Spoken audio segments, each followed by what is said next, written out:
Welcome to CSC classes. Please subscribe the channel, like and share this video.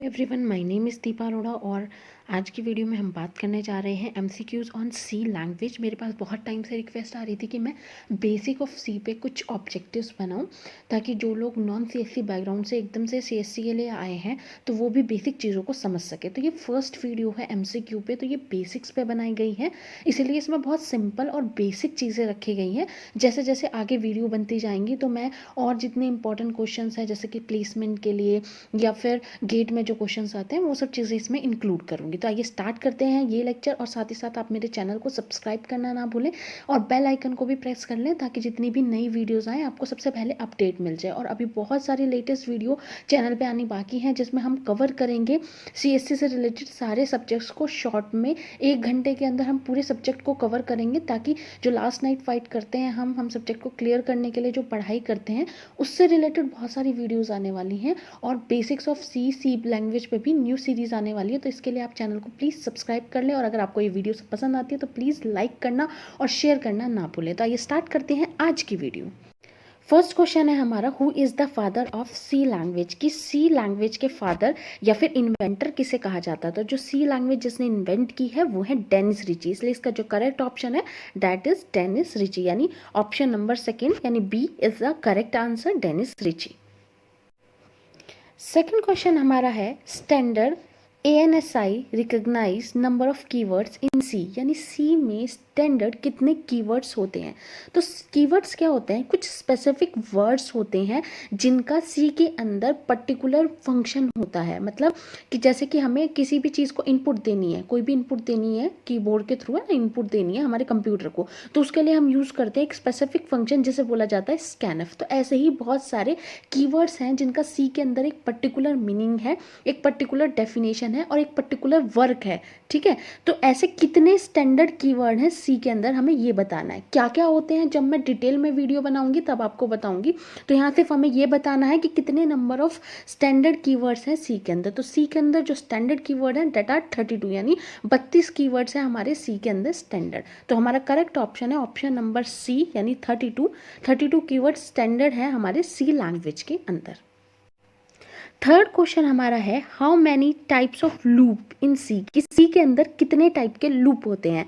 तो सी के अंदर होते हैं 3 टाइप के लूप। पहला लूप होता है हमारा फॉर लूप, दूसरा लूप होता है हमारा व्हाइल लूप, और थर्ड जो हमारा लूप होता है वो होता है डू व्हाइल लूप। हमारे पास सिर्फ 3 लूप होते हैं सी के अंदर, for loop, while loop and do while loop. क्या फंक्शनैलिटी है, कैसे वर्क करते हैं, ये हम डिटेल में पढ़ेंगे। तो हमारा जो करेक्ट ऑप्शन है वो है ऑप्शन नंबर सी, यानी 3, यानी 3 हमारे पास लूप होते हैं सी के अंदर।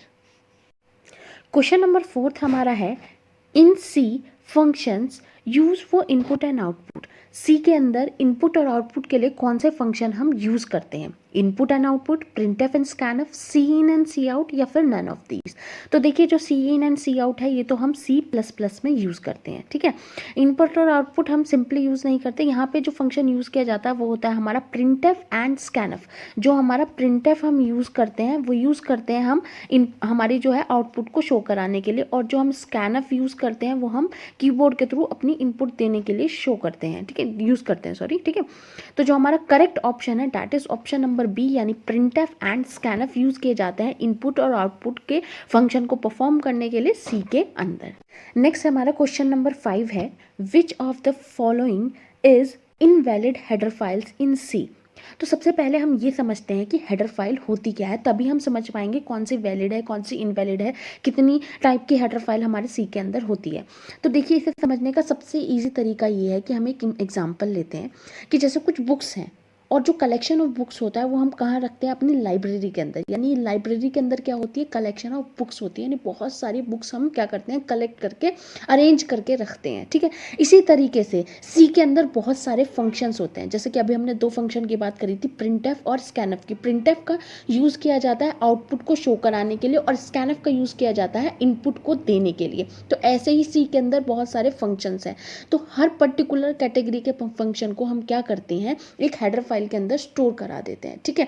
जैसे कि एक हेडर फाइल का नाम है math.h, ठीक है। इसका मतलब क्या है, इसके अंदर मैथमेटिक्स से रिलेटेड जितने भी फंक्शंस है, लाइक हमें एवरेज निकालना है, हमें सम करना है, तो ये सारे कहाँ जाके स्टोर होंगे, math.h के अंदर जाके स्टोर होंगे। यानी हेडर फाइल हमारी क्या होती है, जिस टाइप से लाइब्रेरी होती है जो इंक्लूड करती है, किन चीज़ों को इंक्लूड करती है, बुक्स वगैरह को इंक्लूड करती है, और उसमें पर्टिकुलर सेक्शंस हम बना देते हैं कि इस टाइप की बुक यहाँ होगी, इस टाइप की बुक्स यहाँ होंगी, ठीक है। तो ऐसे ही कुछ यहाँ पे होता है, यहाँ पे कुछ टाइप की हेडर फाइल्स हमने बना दी है और उसके अंदर कैटेगरी मेंशन कर दी है कि इसके अंदर इस टाइप के स्पेसिफिक फंक्शन आएंगे, ठीक है। तो हमारी जो string.h है वो भी एक हेडर फाइल है। इसके अंदर क्या होता है, स्ट्रिंग से रिलेटेड सारे फंक्शंस आते हैं। अभी मैं आगे बताऊंगी कि स्ट्रिंग होती क्या है, क्या क्या फंक्शन हम परफॉर्म कर सकते हैं, स्ट्रिंग को जोड़ना, कॉन्कैटिनेट करना, बहुत सारे ऐसा फंक्शंस होते हैं, वो आगे मैं आपको डिटेल में बताऊंगी तो समझ आ जाएगी। math.h जैसे मैंने आपको बताया कि मैथमेटिकल जितने भी फंक्शंस हैं वो सब इसके अंदर क्या होते हैं, स्टोर होते हैं, इसके अंदर सेव होते हैं, उनकी पर्टिकुलर डेफिनेशन, ठीक है। क्योंकि कंप्यूटर क्या है, एक मशीन है, उसे हमें बताना पड़ता है कि किस पर्टिकुलर फंक्शन का क्या वर्क है। इसलिए जब इस टाइम पे हम सी को इंस्टॉल करते हैं उस टाइम पे सारे लाइब्रेरी फंक्शंस क्या हो जाते हैं, इंस्टॉल हो जाते हैं। वहाँ पे हमारे सी की जो सी की है सॉफ्टवेयर है उसके अंदर सारी चीज़ें इंस्टॉल हो जाती है। मतलब वो हमारी मशीन को, हमारे कंप्यूटर को ये बताती है कि इस पर्टिकुलर फंक्शन का ये वर्क है और ये वो काम करेगा, ठीक है। conio.h है, ये भी हमारा क्या है, एक वैलिड है हेडर फाइल, लेकिन ये जो mathio.h है ये एक इनवैलिड है। तो जो हमारा करेक्ट ऑप्शन है इसके लिए, वो करेक्ट ऑप्शन है हमारा ऑप्शन नंबर डी, हमारा करेक्ट ऑप्शन है। ये एक इनवैलिड हेडर फाइल है, ये नहीं होती है हमारी सी लाइब्रेरी में। ऐसे बहुत सारी हमारी हेडर फाइल है। जैसे हम इस वीडियो को जैसे हम मतलब डिटेल में पढ़ेंगे सी में, तो तब मैं आपको बताऊंगी कि किस टाइप की हेडर फाइल्स होती हैं, किसके अंदर किस टाइप के पर्टिकुलर फंक्शन स्टोर किए जाते हैं। तो यहाँ पे उन्होंने पूछा था कि कौन सी इनवैलिड हेडर फाइल है, तो हमारी जो इनवैलिड हेडर फाइल है वो है ऑप्शन नंबर डी। नेक्स्ट है हमारा question number 6, which of the following is not a keyword in C, कि इनमें से, ये जो हमें ऑप्शन दिए हुए इनमें से कौन सा कीवर्ड नहीं है सी के अंदर। तो सी के अंदर सबसे पहले हमें पता होना चाहिए कि 32 कीवर्ड्स होते हैं। कौन कौन से होते हैं वो हमें डिटेल में पढ़ना पड़ेगा, तब भी हम बता पाएंगे कि कौन सा कीवर्ड नहीं है। पर यहाँ पे जो ऑप्शन दिया उनमें से मैं बता देती हूँ, ऑटो भी हमारा है, केस भी हमारा कीवर्ड है, ब्रेक भी है। जो नहीं है वो है फोर्थ वन, नहीं है हमारा कीवर्ड करेक्ट फंक्शन नाम का कोई भी कीवर्ड नहीं होता है। तो ये हमारा क्या है, करेक्ट ऑप्शन है यहाँ पे। क्वेश्चन नंबर 7 है, फाइंड एन इंटीजर कांस्टेंट, कि इंटीजर क्या होता है। देखिए यहाँ पे कुछ डिफरेंट टाइप के हमारे डेटा टाइप्स होते हैं, जैसे कि इंटीजर, कैरेक्टर, फ्लोट, डबल, इस टाइप से होते हैं। तो सबसे पहले समझते हैं इंटीजर क्या होता है। जो होल नंबर्स होते हैं लाइक 34, 25, 26, उन सभी को क्या बोला जाता है, इंटीजर बोला जाता है। अगर इनके साथ में डेसिमल पॉइंट लग जाता है, जैसे 34.5, इस टाइप का कोई भी डेसिमल पॉइंट यानी दशमलव लग जाती है, तो वो हमारा हो जाता है फ्लोटिंग नंबर, ठीक है। और जो सिंगल कोट्स में आती है हमारी, वो स्ट्रिंग होती है, ठीक है। ए बी सी जो हो गई इस टाइप से, वो हमारा क्या हो जाता है, कैरेक्टर्स हो जाते हैं, ठीक है। तो यहाँ पे आपको दिख रहा है कि इंटीजर कांस्टेंट कौन सा है, इंटीजर कांस्टेंट है हमारा 34। नेक्स्ट क्वेश्चन हमारा है, size of is useful. Size of operator क्या करता है, जो भी हम इसके अंदर वेरिएबल लिखते हैं उसके साइज को कैलकुलेट करके बताता है। जैसे मैंने यहाँ पे लिखा साइज ऑफ, और यहाँ पे मैंने एक जो हमारा वर्ड लिख दिया, एक स्ट्रिंग या कलेक्शन ऑफ कैरेक्टर्स लिख दिए, जिसमें लिख दिया मैंने दीपा। मतलब दीपा के अंदर कितने जो अल्फ़ाबेट है उनका साइज़ क्या है, तो उनका साइज़ क्या होगा, 5 होगा, ठीक है। तो उसने पूछा है कि ये साइज़ ऑफ क्या है, ऑपरेटर है, वेरिएबल है, फंक्शन है, या सारे के सारे हैं, या इनमें से कोई नहीं है। तो ये जो साइज़ ऑफ है ये एक ऑपरेटर होता है, ठीक है। तो हमारा करेक्ट ऑप्शन क्या है, ऑपरेटर। नेक्स्ट क्वेश्चन हमारा है, in which standard library file printf and scanf is located, कि किस लाइब्रेरी फंक्शन के अंदर printf यानी इनपुट मतलब हमारा जो आउटपुट है वो, और scanf यानी इनपुट, वो लोकेटेड है। तो math.h में तो मैथमेटिकल फंक्शन होते हैं, स्ट्रिंग के अंदर स्ट्रिंग से रिलेटेड चीज़ें यूज़ की जाती है, कोनियो के अंदर होते हैं जो हम CLR SCR यानी क्लियर स्क्रीन यूज़ करते हैं, getch वगैरह यूज़ करते हैं, वो होते हैं इसके अंदर। और ये जो लास्ट ऑप्शन है ये हमारा करेक्ट ऑप्शन है, studio.h, इसके अंदर ही आते हैं हमारे printf और scanf फंक्शन हमारे लोकेटेड होते हैं, ठीक है। तो correct option is studio.h। Next question हमारा है, सी लैंग्वेज डेवलप्ड एट, तो सी लैंग्वेज को कहाँ पे डेवलप किया गया था, तो correct option is AT and Bell lab के अंदर क्या है, सी लैंग्वेज को डेवलप किया था। अब कई बार क्या होता है एग्जाम में शॉर्ट क्वेश्चन में आता है कि हमें एक्सप्लेन करना पड़ता है या डिफाइन करना पड़ता है सी लैंग्वेज को, तो उस टाइम पे आप छोटी छोटी चीज़ों को कंबाइन करके बता सकते हो। जैसे सबसे पहले आप बता सकते हो कि सी लैंग्वेज को किसने इन्वेंट किया था, किसने इन्वेंट किया था, डेनिस रिची ने। दूसरा बता सकते हो कहाँ पे इन्वेंट किया था, इन्वेंट किया था एट एंड बेल लेबोरेटरी में इसको इन्वेंट किया गया था। तीसरा बता सकते हो कौन से ईयर में वो इन्वेंट हुई थी, सी लैंग्वेज इन्वेंट हुई थी 1972 में। फिर बता सकते हो सी लैंग्वेज के अंदर कुछ स्टैंडर्ड कीवर्ड्स हैं, कितने कीवर्ड्स हैं, 32 कीवर्ड्स हैं, ठीक है। बेसिकली उसके अंदर क्या होते हैं, कुछ लाइब्रेरीज फंक्शंस बनाए गए हैं, हेडर फाइल्स बनाई गई हैं। हेडर फाइल्स के अंदर क्या है, स्पेसिफिक फंक्शन को स्टोर करके रखा गया, उनकी डेफिनेशन को स्टोर किया गया है, वो लोकेट किए गए हैं। प्रिंटफ और स्कैनफ किस लिए यूज़ किए जाते हैं, हम उसकी आउटपुट और इनपुट के लिए यूज़ किए जा सकते हैं। तो ये सब आप एक शॉर्ट क्वेश्चन में इंक्लूड कर सकते हो, ठीक है। तो इससे आपको बेसिक नॉलेज हो रही है चीज़ों के बारे में, सी लैंग्वेज के बारे में आपको क्या हो रहा है, बेसिक चीज़ें साथ साथ ही पता चलती जा रही है, ठीक है। नेक्स्ट हमारा क्वेश्चन है what is the range of character data type. Character data type की क्या रेंज होती है, ठीक है। करेक्टर जैसे एक सिंगल करेक्टर हो गया, ए बी सी डी, ऐसे सिंगल हमारे क्या हो गए, कैरेक्टर्स होते हैं, ठीक है। तो इनकी एक पर्टिकुलर रेंज होती है। जैसे कि अगर मैं बात करूँ इंटीजर की रेंज, तो इंटीजर की रेंज होती है -32768 से लेके +32767 तक इसकी क्या होती है, रेंज होती है। यहाँ पे पूछा गया करेक्टर की रेंज, तो जो करेक्टर की रेंज होती है वो होती है हमारी -128 टू +127। तो हमारा करेक्ट ऑप्शन क्या है, option number C, -128 to +127। Next हमारा क्वेश्चन है in which year C language is develop. तो मैंने अभी आपको बताया भी था कि 1972 में हमारी सी लैंग्वेज क्या हुई थी, डेवलप हुई थी। तो correct option is option number B, 1972। Next जो हमारा क्वेश्चन है वो है स्ट्रिंग और character array it always ends with. String किस चीज़ के साथ में एंड होती है, तो स्ट्रिंग हमेशा स्ट्रिंग के एंड में आता है /0, ठीक है, /0 आता है। बैकस्लैश जो एन है वो यूज़ किया जाता है नेक्स्ट लाइन में जाने के लिए। जैसे मैंने एक लाइन में कुछ लिखा, उसके बाद मुझे नेक्स्ट लाइन में कोई भी चीज़ शो करनी है, तो मैं क्या यूज़ करूँगी, /n। अगर एक टैब छोड़ना है, मैंने लिखा 34, फिर मुझे इसके बीच में एक टैब का गैप छोड़ना है, ठीक है, तो उसके लिए मैं क्या यूज़ करूँगी, /t। और जो /0 है वो यूज़ किया जाता है किसके लिए, वो ये शो करता है कि जो हमारी स्ट्रिंग है वो क्या हो चुकी है, एंड हो चुकी है। तो correct option is option number C, /0। Next हमारा क्वेश्चन है which of the following is not a proper storage class in C, कि इनमें से कौन सी ऐसी क्लास है जो प्रॉपर स्टोरेज क्लास नहीं है सी के अंदर। तो देखिए स्टोरेज क्लास सबसे पहले देखते हैं कि क्या होती है। स्टोरेज क्लास क्या होती है कि जो वेरिएबल्स बनाए जाते हैं ना सी के अंदर, वो किसी पर्टिकुलर लोकेशन पे कंप्यूटर के अंदर जाके स्टोर होते हैं, ठीक है, तो उन्हें स्टोरेज क्लासेस बोला जाता है।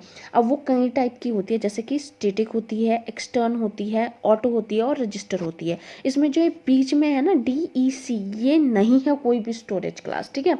स्टोरेज क्लास जो बेसिकली होती है वो स्टैटिक, एक्सटर्न, ऑटो, रजिस्टर, ठीक है, ये इस टाइप की हमारी क्या होती है, स्टोरेज क्लास कहलाती है। बाकी जब हम डिटेल में सी के लेक्चर पढ़ेंगे वहाँ पे इसे देखेंगे। तो जो हमारा करेक्ट ऑप्शन है that is option number D, यानी DEC is not a proper storage class.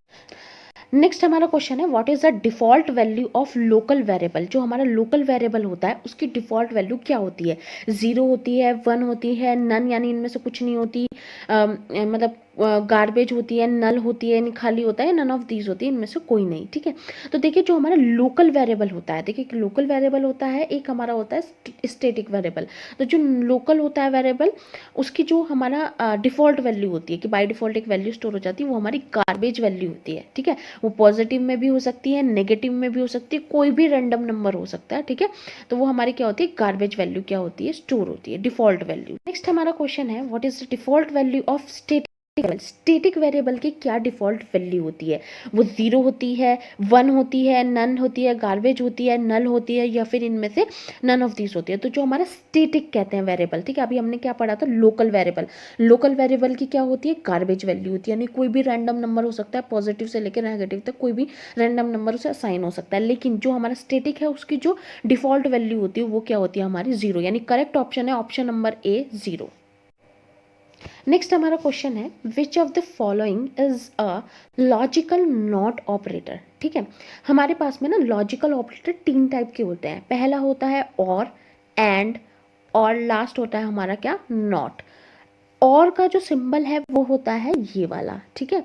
And का सिंबल होता है ये वाला और नॉट का सिंबल होता है ये वाला। तो जो हमारा करेक्ट ऑप्शन है that is option number D, ये वाला सिंबल होता है हमारे नॉट के।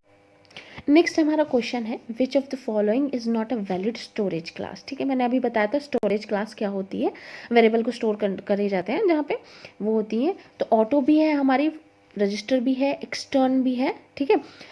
यहाँ पे जो वैलिड नहीं है वो है हमारी वॉइड। वॉइड हमारा स्टोरेज क्लास नहीं होती है, तो जो हमारा करेक्ट ऑप्शन है दैट इज वॉइड। नेक्स्ट हमारा क्वेश्चन है is it possible to run program without main function, कि क्या बिना मेन फंक्शन के भी हम प्रोग्राम को रन कर सकते हैं। इसके ऑप्शन है हमारा नो, यस या फिर लॉजिकल एरर आएगा। तो देखिए हम बिना मेन के भी प्रोग्राम को रन कर सकते हैं, तो ऑप्शन करेक्ट हमारा क्या है, यस। कैसे कर सकते हैं, क्या आउटपुट आएगी, क्या चीज़ें आएंगी, वो सब जब हम डिटेल में पढ़ेंगे सी लैंग्वेज तब देखेंगे। इस वीडियो का लास्ट हमारा क्वेश्चन है question number 20। The format is identifier percentile D is use for data type. Percentile D किस टाइप के डेटा टाइप के लिए यूज किया जाता है, तो इंटीजर के लिए यूज किया जाता है परसेंटाइल डी। ये मैंने जो अपनी डेटा टाइप्स वाली वीडियो थी, एडीटी वाली यानी एब्स्ट्रैक्ट डेटा टाइप वाली वीडियो थी, वहां भी आपको अच्छे से एक्सप्लेन कर दिया है।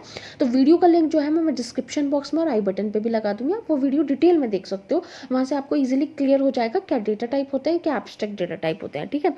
तो इंटीजर के लिए हम यूज़ करते हैं परसेंटाइल डी, कैरेक्टर के लिए हम यूज़ करते हैं परसेंटाइल सी, इसी तरह से हम फ्लोट के लिए यूज़ करते हैं परसेंटाइल एफ। ये क्या होते हैं, हमारे कुछ आइडेंटिफायर होते हैं, फॉर्मेट आइडेंटिफायर, ठीक है। तो ये हम डिटेल में जब सी लैंग्वेज पढ़ेंगे तो वहाँ पे इसे अच्छे से मैं एक्सप्लेन कर दूंगी, आपको बहुत ईजिली समझ में आ जाएगा। तो यहाँ पे उसने पूछा है परसेंटाइल डी किसके लिए यूज़ किया जाता है, तो परसेंटाइल डी यूज़ किया जाता है इंटीजर के लिए। तो हमारा करेक्ट ऑप्शन है ऑप्शन नंबर ए, इंट।